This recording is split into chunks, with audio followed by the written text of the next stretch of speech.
Like, if we're going to pay and other people aren't paying, I mean, what's the point?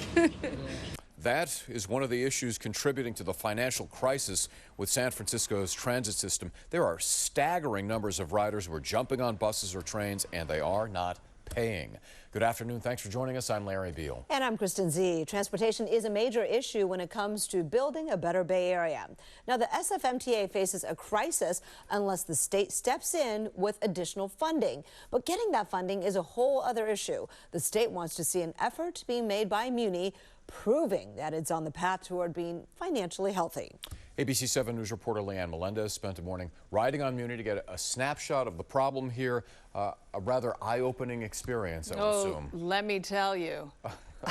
Not in a good way. No, I had to see it to believe it, because let me tell you, so many people have come up to me to complain that a lot of people aren't paying to ride on Muni. Even people who can pay say they don't because, well, why should they? Keep in mind, it's not like we spent weeks on this story. What we saw is only, like Larry said, a snapshot of the problem. On this clear San Francisco morning, we decided to ride on the oldest publicly operated transit system in America, Muni, paying, of course, using my Clipper card. It's reassuring to see that most Muni lines are back to near pre-pandemic levels. Also encouraging is this recent statement by the executive director of the San Francisco Municipal Transportation Agency, who oversees Muni. Most people are still paying just as they did pre-COVID. Paying, did he say? Because we had our doubts, we decided to record who paid and who didn't. Here we go. These two women did not pay.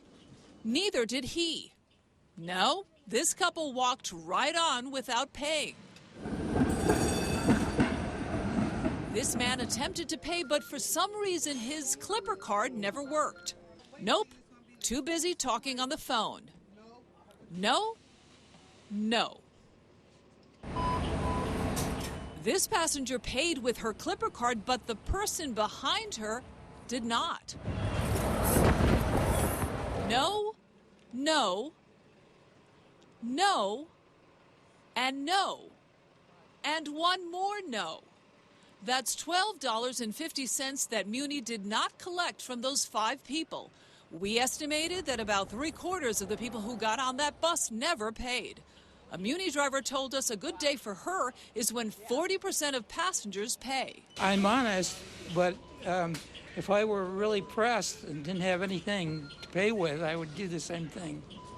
Some are candid about their reason for not paying. I just think post-pandemic, it's kind of like the norm, as far as I've seen. Especially when it just goes up and down market. I don't know. I don't know. People don't pay, so I don't know.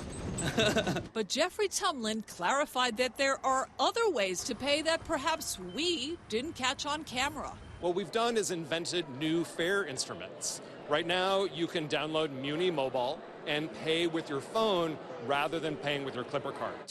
Have you ever heard of the Muni mobile app? Yeah? Do you use it? No. We finally found a passenger using Muni Mobile, an honest, law-abiding tourist who had a one-day pass on his phone. So you paid using the app? Yes, right. There are people who feel that because others aren't paying, that why should I? Absolutely. Yeah. That's the reason. That attitude shift is what in psychology is often referred to as crowd behavior. We still try to pay our fare as much as we can, but it just gets to a point to where it's like,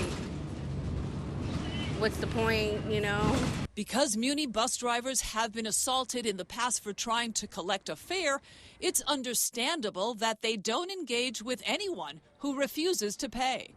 That's the responsibility of the fare inspectors, who are supposed to ask passengers to show proof of payment. We have transit fare inspectors that are out there every day collecting good data about who's paying and who's not paying. So when was the last time you saw an enforcement officer on Muni?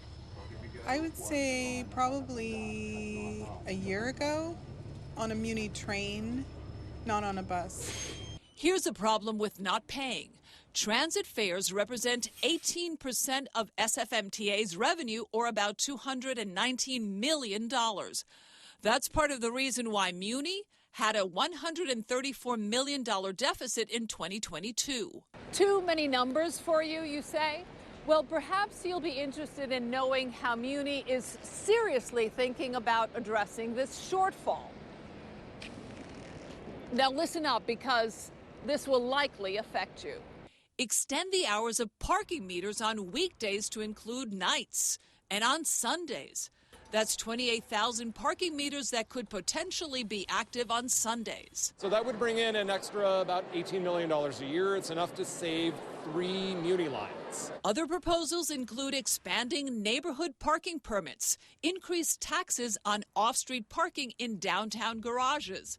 Another idea that circulated in the past is downtown congestion pricing, except that after the pandemic, downtown has been slow to recover. So many proposals, right, out there.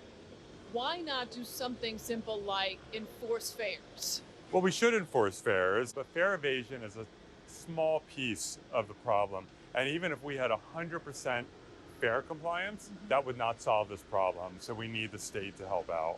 The federal stimulus monies that have kept Muni afloat are expected to run out. SFMTA is hoping the state will provide some short-term relief funds.